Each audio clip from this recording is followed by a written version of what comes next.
Hello, you wonderful people, and welcome to another episode of Crime Centric. This being a show where I talk about crime dramas that I watch. For today's episode, I'm going to talk about the latest episode of Deception as well as the series premiere of Instinct. Like always, if I'm talking about something you want to listen to, you can always look in the description down below. I include the time when I talk about each of the respective shows. So for example, if you want to hear what I say about this week's episode of Deception, you can skip to what I had to say about the series premiere of Instinct. But the first thing I'm going to talk about is this week's episode of Deception. So in this episode, Cameron is trying to finalize, making it more of a permanent thing of him working with the FBI because he, believes that the FBI is his best chance of freeing Johnny. And obviously he kind of lies about it earlier in the episode, making Johnny think like, oh yeah, everything with the FBI went well. Started off, it starts off a little rocky because obviously Deakins, as we now know, it's I was thinking it was case partner, but it's like, no, that's Mike. Deakins is kind of, she's captain. I guess that would be her position. But nevertheless, she's not all about it just because it's just, obviously she had her reservations last episode. Obviously she's still going to have her reservations now. But especially in this episode because Cameron kind of rushes things. To be fair, because I like this episode because it's like, Cameron kind of has to learn the ropes that basically you can't just go off willy-nilly, that the FBI has rules that they have to follow, laws. Because for him, it's like he got very emotional in this episode because you have the kid Noah. Noah thought he was on TV. He thought it was all part of some game show, and he was inadvertently the weapon used to kill people. And it's like, oh, if the culprit behind all this, if that story ended up being true, it's like whoever the culprit is, if they're not caught, Noah would go to jail for it. And for, Cameron is like, he's literally doing the same, like he's literally going through the same thing with his brother. It's like his brother was framed for something, and it's like for him, it's just like, because for him it goes hand in hand. If I can prove Noah, is innocent, not only can I make sure that he keeps his life, it's also, it makes him think at the same time, it's like I can do the same thing for my brother. And it also means proving himself to the FBI. So it means so much. There's so much on the plate, but Cameron's not used to really handling things, even to the point he didn't inform Kay into what he was doing. Well, she's like, if you had told me what you're doing, I would have had your back. We mightn't have gone about it this way, but I would have found a more, right way for us to handle this. So, because it turns out this whole case revolves around this dude named Sasha, who's kind of the head of this Russian mafia. And it all trickles down to the first victim being the first victim and the second potential victim in the episode were going to be people that it's like, oh, you don't walk away from me. If you walk away from me, I take care of you. You're taken care of. I don't leave any loose ends. And it's kind of sad because it's a situation that Cameron kind of brings up in the episode about how the reason why they needed things to be the way it was, like a TV show, because they knew they would be able to get Noah to do whatever he wants, because you'll do and say whatever things you normally wouldn't because it's on TV, and just because it's just kind of like, oh, you think you're protected. It's like, oh, this is TV, so obviously everything, in Noah's mind is like everything he was associated with was fun and games, so he didn't take it as seriously. So. But it's kind of interesting too, because it's like when you take Cameron and Johnny doesn't have that much faith in the FBI, because he's like, they're not going to care about us, especially because the captain chewed him out for getting so emotional. But for Cameron, it's like, no, everything is clearly this way. Like as a magician, he knows about the art of deception, so he sees everything being this way. It's like, oh, obviously the way Noah acted, like we could all tell that this was part of some grand plan. He's just a pawn in all of this. But it's like, it doesn't matter what you feel. What it matters is what you can prove, and that's what the FBI is all about. And at the same time, I'm sure for Cameron it hits him hard too, because it's like, it doesn't matter how much I believe my brother's innocent, no one's going to listen until we get the actual evidence to prove it. So, but when it actually came down to obviously the deception part, when they come up with their plans, which really quickly, it kind of reminds me of Leverage. If you've ever seen the TV show Leverage, which I highly recommend, if you've never checked out that show, you need to check that show out. But that's kind of a big part of their thing. They have this whole plan, and they kind of go through this whole setup, and it's kind of very similar to this. Obviously it has a very different, it is kind of that aspect of look over here while we're making, obviously in this episode it was more so forced perspective. It's like, we made you see what we wanted you to see, and you kind of basically, we made you see a certain thing and you kind of saw what you wanted to see. It's just like, oh, we forced the perspective to be this, when in actuality it wasn't that, so a lot of the switch, because I was wondering about that whole situation. I'm like, the way it's I love that they do mess with you a little bit, because you're like, oh man, Kay didn't go along with Cameron's plan, which really quickly I love. It's like, where did you come from, Cameron? He's like, well, how did I know were you here? Well, let's just say it was magic. And Kate's like, it was Mike, wasn't it? He's like, yes, it was. And it's just like, Mike can't keep his mouth shut when it comes to Cameron. It's like, he's the only one that's like fanboying out like crazy. No one else is kind of swept up on Cameron like he is. But the way Kate kind of put away, you're kind of like, oh man, she didn't trust him because he messed up last time. And then like things kind of going south. You're like, oh my God. And then all of a sudden, like, it's like, oh God, Mikhail got sprayed by it. So like, that's the only lead they've got. And it's like, oh, Kate's about to get sprayed. But then, Cameron took it but the moment, like, it's like, you can see it's like, oh, that's Dina under that mask. It's like, dude, it's like, you got me. Because like, there was a part of me that's like, oh, is this part of the plan? I couldn't tell, but then just like, okay, it is part of the plan. So I really love the way that they operate. And I do appreciate that it isn't just Cameron a part of this. Oh, an expert magician. It's like, everyone plays a part because, you know, Gunter kind of sets up. Well, Gunter and Jordan kind of act as kind of like the engineers behind it. They kind of like get a lot of the machinery, a lot of like the props, I guess, kind of set up. And I guess at the same time, Dina does the same thing too, because she does, I'm sure, does like, I mean, really, it's a joint effort. Like, everyone plays their little role in making this all come together, obviously. And I guess that's going to be something we'll see like throughout the rest of the season. Is like, the fact is that the masterminds behind this is Johnny and Cameron, because like they're the ones that ultimately come up with a plan to kind of fit everything together. So that's pretty neat. I mean, obviously there are little flaws because Mikhail kind of figured it out, like, whoa, something's up here, though. I do appreciate the kind of twist that it's like, oh yeah, like, Sasha is actually the bartender that you met in the episode. I was like, oh, that's kind of an interesting thing. Like, I always like it when shows kind of, because usually you can kind of tell with those type of things. It's like, oh, obviously it's the person that you see in the show the least. It's just kind of like, oh, they're here, but you don't really pay too much attention. I mean, I guess that kind of goes along with the episode, too. Like, I mean, that was his art of deception, because it's like, oh, I'm actually a bartender. It's like, well, actually, I'm not. I'm actually, like, the head of this mafia, this Russian mafia. You know, so kind of staying in the background so no one really notices them. So I thought that was kind of pretty neat. But I also do appreciate kind of the celebration thing at the end too. Everyone's gathered around the team deception, and Mike and Kay working, and they're kind of like celebrating with him. And it's like, yeah, this is what, you know, for Johnny. I mean, for Cameron, it's like, oh, this is what it's like. It used to be like with Johnny, you know. Probably after a good like performance, it's like, yo, let's get back, relax, and just kind of enjoy the fruits of our labor type of situation. So we did find out a little bit more about Kay in this episode.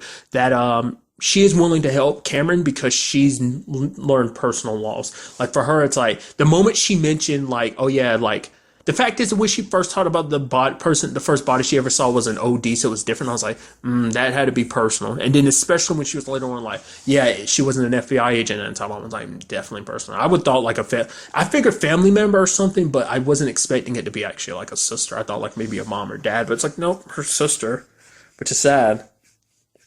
So, especially she understands that angle because it's like she would have done anything to save her sibling. So, of course, she's going to do whatever she can to help Cameron. And what's crazy, too, is like Kay was doing this already. Because I think as she just liked Cameron already, like I think because everything that was already set in motion, she was already investigating because she's like, okay, there's more to this than meets the eye. So, even if Cameron wasn't a part of this team, she would have investigated anyway just because she's a good cop.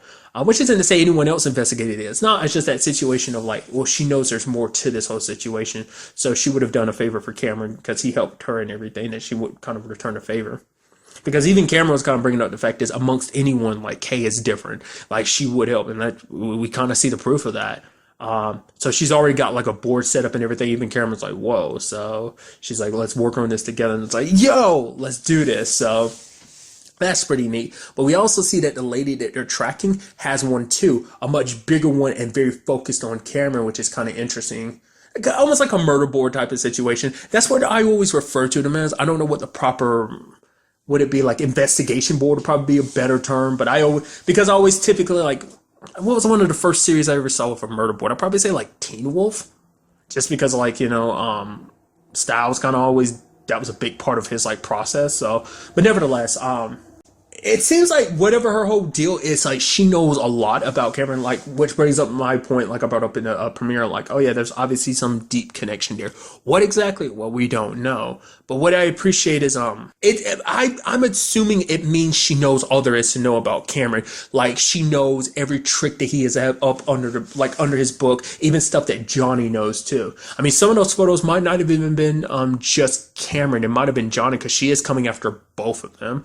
Or maybe that is 100% just Cameron. So maybe she knows enough about him to know every trick under the book that basically like she's coming up with strategy of like, oh, how do I counteract him? Is it her alone? Is there a group behind her? Is there like someone she's taking orders from?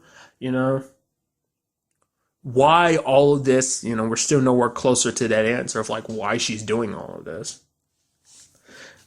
Whatever the case may be, it seems like she is very well prepared. Because even Kay's like pulling out resources from like, she had to go to like other people to kind of pull up any information. Didn't I think she even said like Interpol or something is where she was kind of pulling information out about this mysterious lady. So, because the only person that's actually met her is Johnny, so they don't even know what she looks like. She probably avoided a lot of like security cameras. The reason why no one even has a picture of her. I mean, I'm curious to get back to the actual victim. I'm sure that's something we'll see next, like because this is them actually going full blown into the investigation.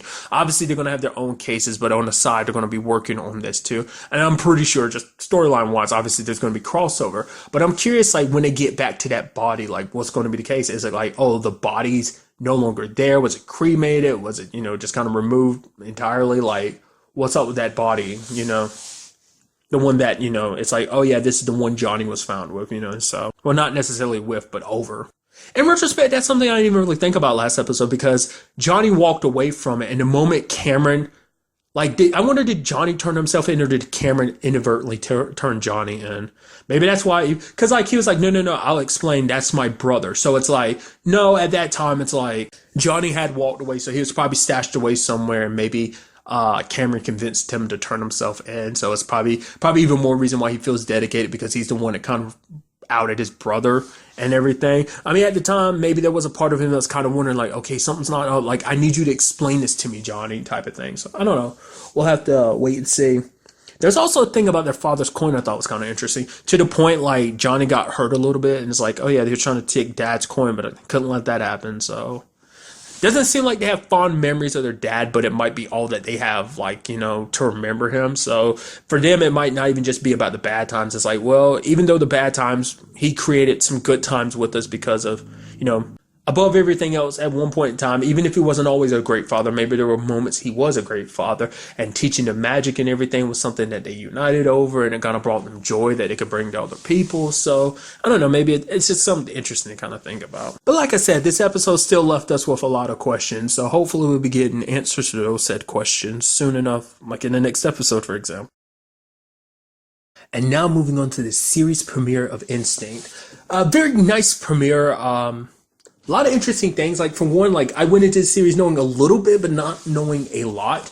Obviously, like, we learned a lot about Dylan in this case. Like, I had no idea the whole him being a CIA agent was actually a secret, because I thought, like, oh yeah, like, Lizzie went into this knowing about it. It's like, no, like, that's something probably nobody knows about, except for, the friend he gets information from in this episode, Naveen, and I think the actor's name is Naveen Andrews, most recently on, Jonah and Sense8, obviously, was it Saeed in Lost? So those are two things I best know him from. It seems like he kind of wants Dylan to kind of go back to the CIA, kind of stepped away, at least back in 2014.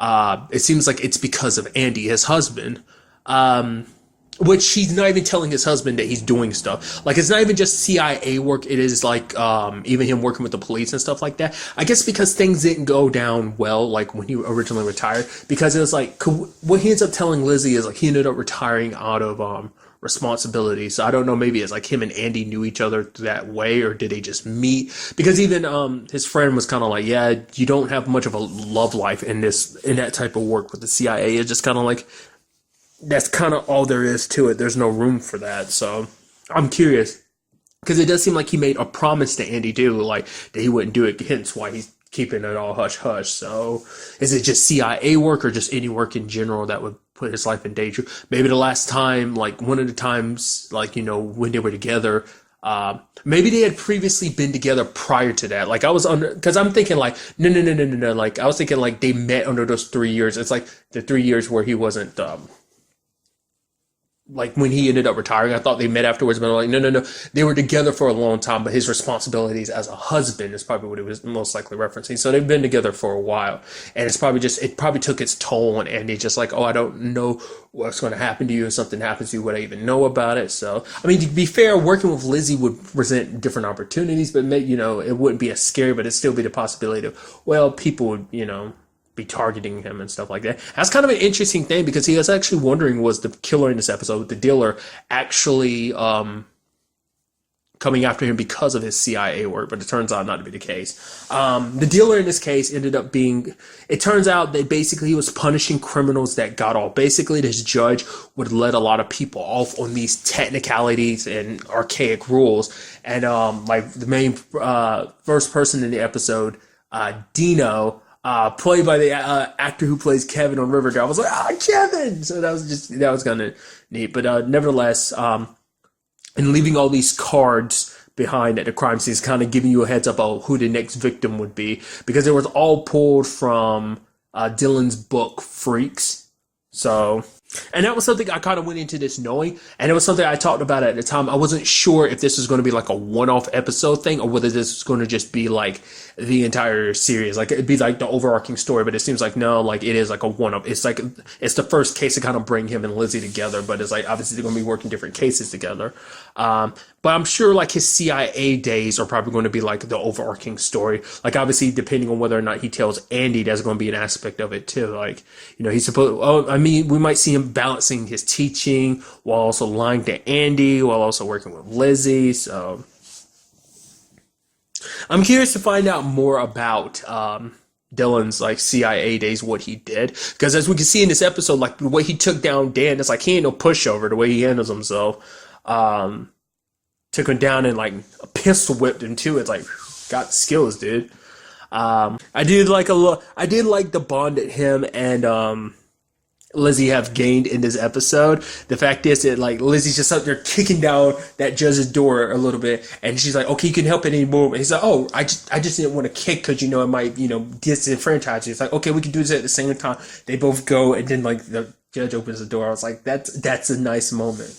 Also, really quickly in this episode too, we also had the I didn't bring it up. The actor who plays Dan, who ended up being a killer. Multiple things I've ever seen him. I feel like I've seen him in something more recently. I just can't remember what. I know one of the things I saw him in was the TV show Minority Report. And the actress who plays the Lieutenant Jasmine is Magan from Supergirl. I was like, so I'm very interested about that, considering the fact that she kind of talks about Lizzie being like, oh yeah, like, it seems like she just got that position, so I don't know whether it's a situation where her and Lizzie were partners beforehand or not, or at some point in time, maybe just good friends on the force.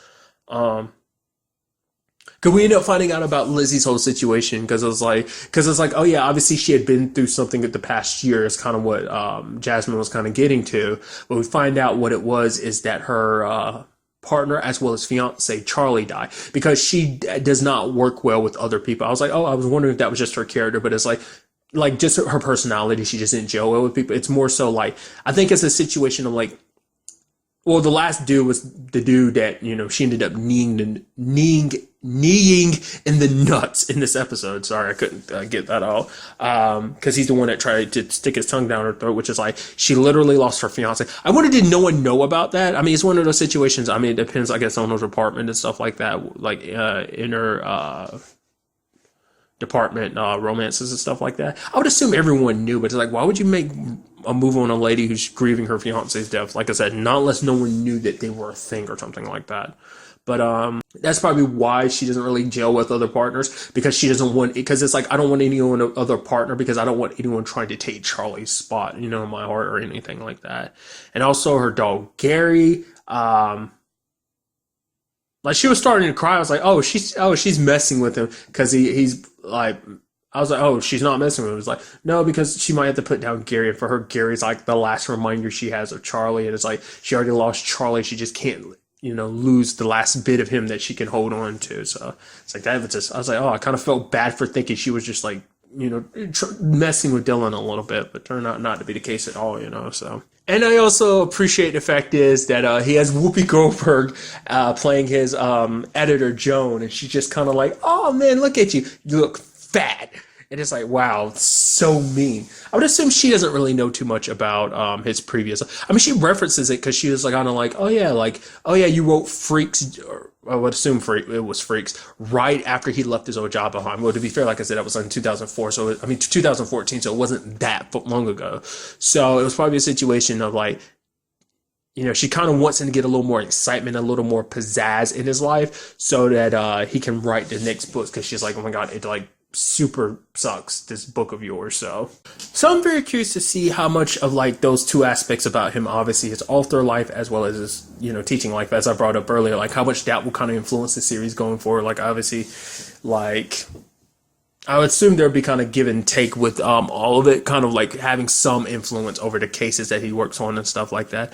I don't know. We do see him nearing the end of the episode kind of in the shooting range. Is kind of interesting. I guess it's like he kind of let his skills kind of dull a little bit, so he wants to be back on the top of his game. To be fair, that was after Lizzie got shot, so he wants to make sure that he's on the top of his game so that, nothing like that ever happens again. I'm sure like he's probably lost people over the course of his career with the CIA. I mean, that's the type of thing, just when you think CIA, especially just from other TV shows I watch and stuff like that, makes you gotta go, you probably had to do some stuff that a lot of people go, ugh, or kind of like frown to the fact is that you did that. So I wonder, did he do that type of thing? Or like, what did he do exactly in the CIA? Especially because his friend was kind of pointing out like how much of an amazing like operative essentially he was and stuff like that. I mean, it kind of seems like he was also like, he's an honorable man, like very brave and courageous as well. So like I said, it'd probably be something we kind of piece together as the series progresses, learning more and more about it. His time with the CIA. But I also learned from this episode, because I went into this not really knowing what he was all about, like what it was that, he was teaching and stuff like that. And it seems like it's behavior. A lot of stuff went over my head when he was kind of breaking it down, which was kind of interesting. But basically the reasons why we kind of do and act the way we do, because it's like that with behavior, we need, how did he phrase it? We need context when it comes to behavior, because it's like, oh yeah, like when you add in kind of like, when you add in other elements to something, it can shift how a person would typically behave under certain circumstances, So it seems like that's going to be his main thing going forward, is kind of understanding people like that, I guess would be one way of putting it. I don't know how to properly like phrase it like the way the show did. Like I said, overall, very nice premiere. I'm very interested to kind of see where the rest of the season, as well as the rest of this series, has in store for us as it continues forward. But really, that's all I want to talk about in this episode. Till the next time we meet, be happy, be safe, live life to the fullest, and enjoy it. Good day and goodbye.